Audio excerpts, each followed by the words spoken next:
ready to rumble. Schilling Show Unleashed on the Seven Thunders Media Network. Former city councilor, husband, father, and community watchdog. Your host, Rob Schilling.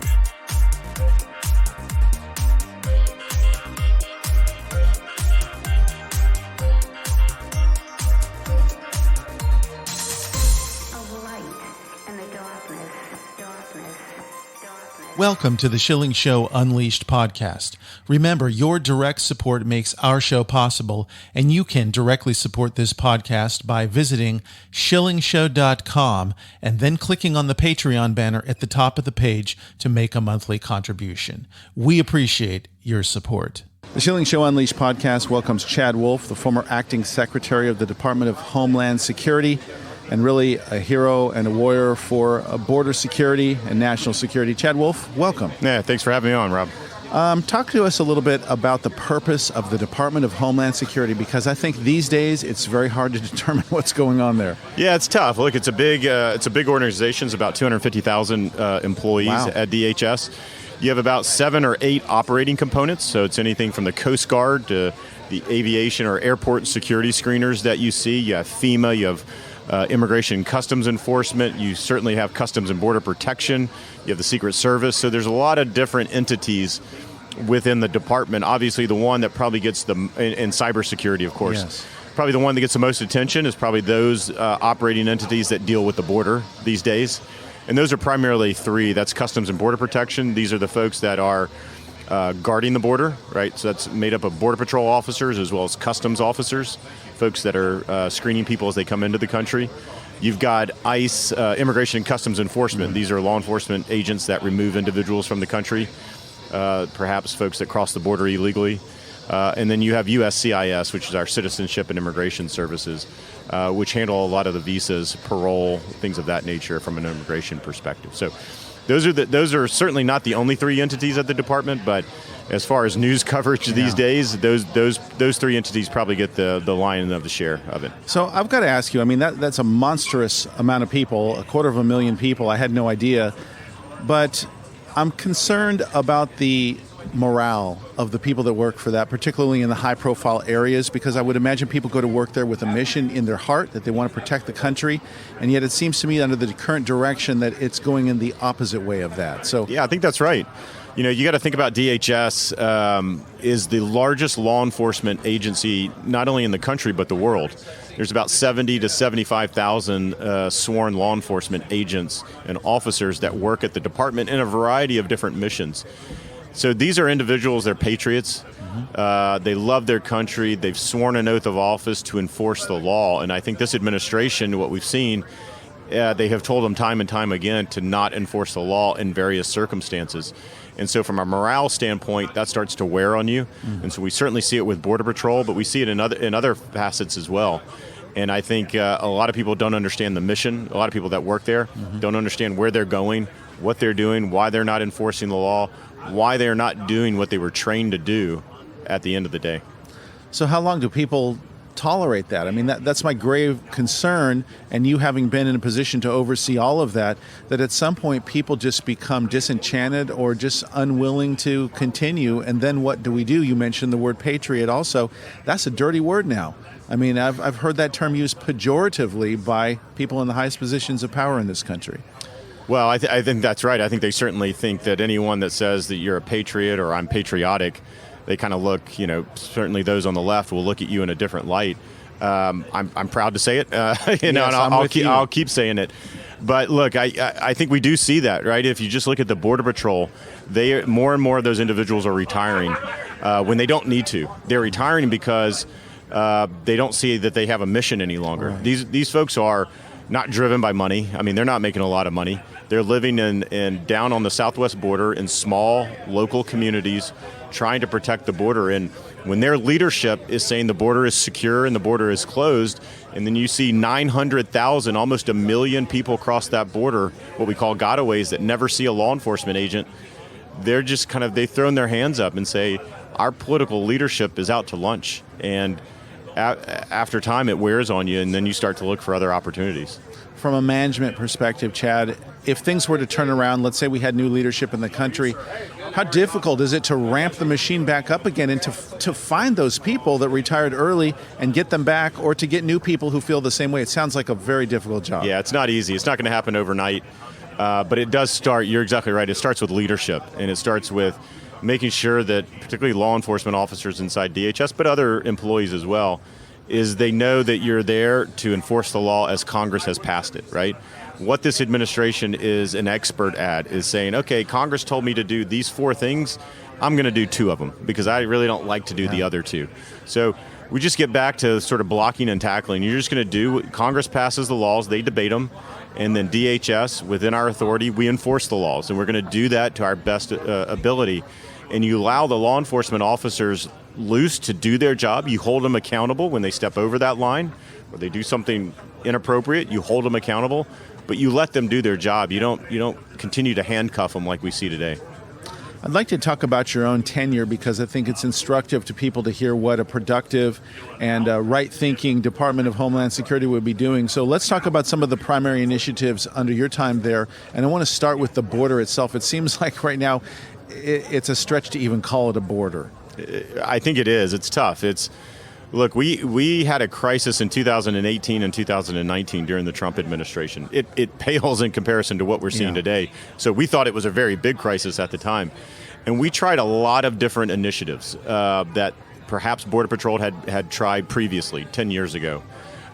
We tried moving Border Patrol officers from the northern border to the southern border, a DHS volunteer force to go there. We tried all these different things, and none of it really worked at the end of the day. We weren't seeing progress.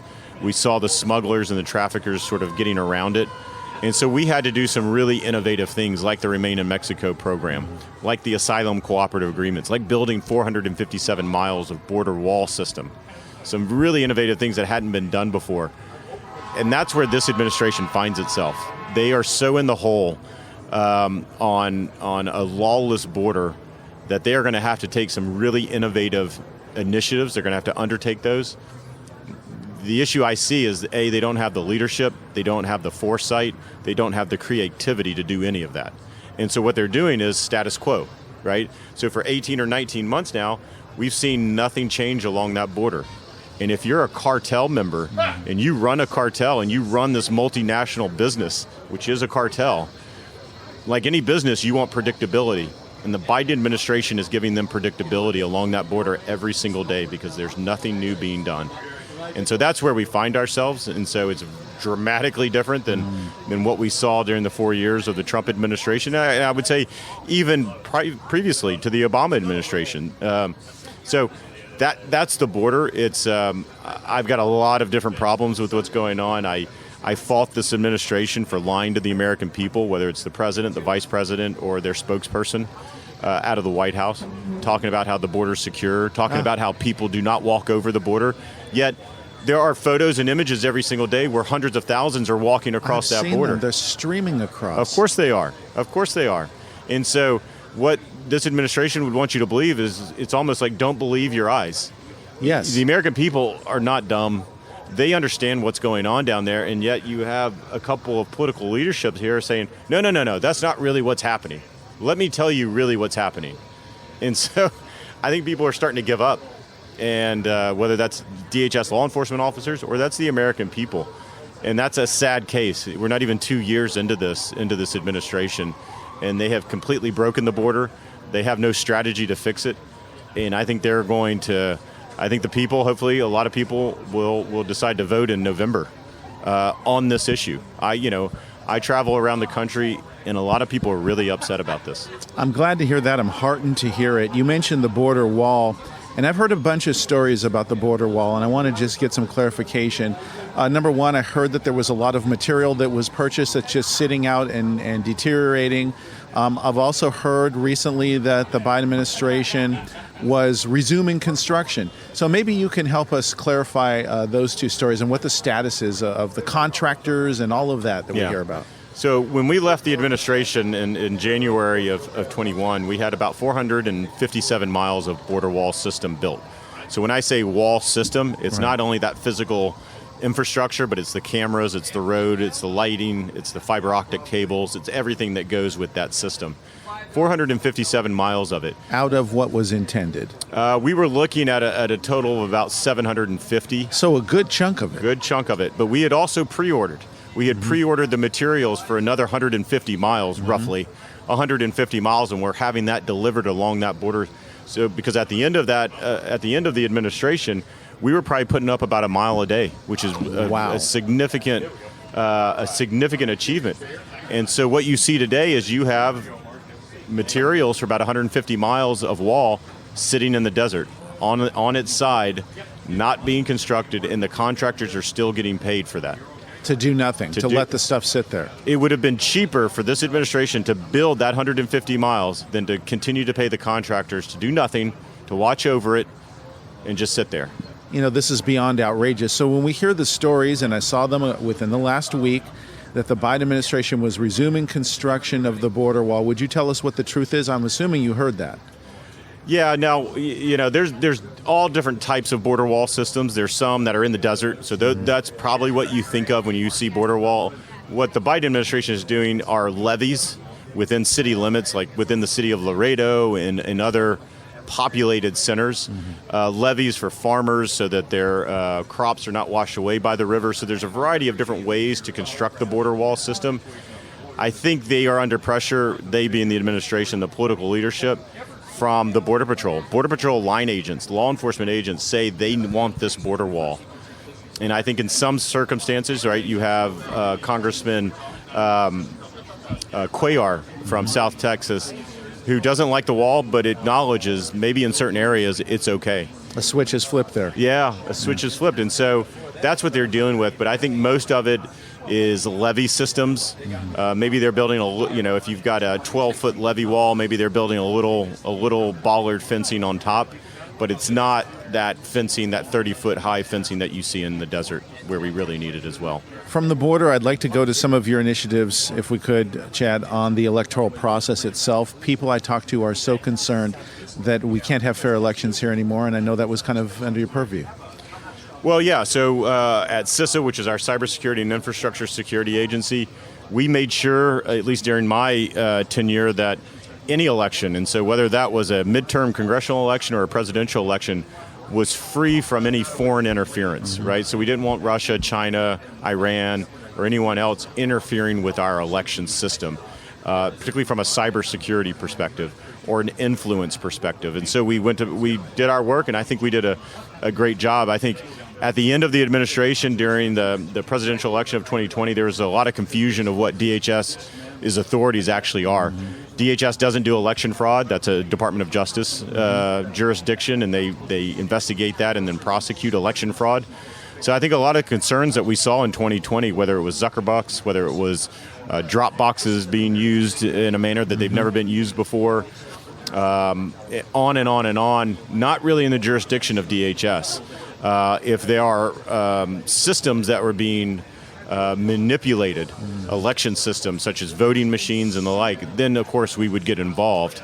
But I think the majority of the concerns that we now see are more on the voter fraud. Yes. And so that was an area that DHS never weighed in on. It's just not what we do. It's always been the Civil Rights Division of the Department of Justice. Finally, I'd like to go to domestic and international terrorism.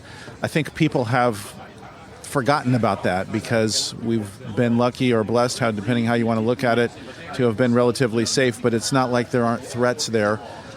How do you feel about the present state of our preparedness?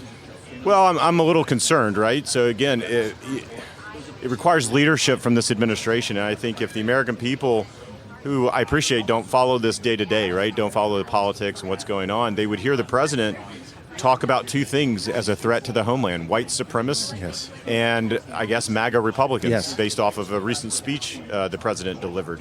Both of those that's nonsense. There are real threats facing the homeland. There are foreign terrorist organizations that are still very active. Obviously, our chaotic withdrawal from Afghanistan has now emboldened terrorist organizations in Afghanistan, which are reconstituting themselves. You have Iran, who is still targeting American citizens every day. Why isn't the administration and the Department of Homeland Security talking about these threats? Why aren't they talking about the cartels who are killing over 100,000 Americans every single year with their deadly narcotics. Those seem to be the threats that I would be focused on. There's China, who's obviously a very big adversary of the United States at the moment. You don't hear any of that. You don't hear what's going on in those areas. And look, I haven't seen any intelligence since I left office, but there was intelligence on all of that, on how they are probing and they are looking for our vulnerabilities. The white supremacists, look, I understand why they talk about that. That plays very well politically for them.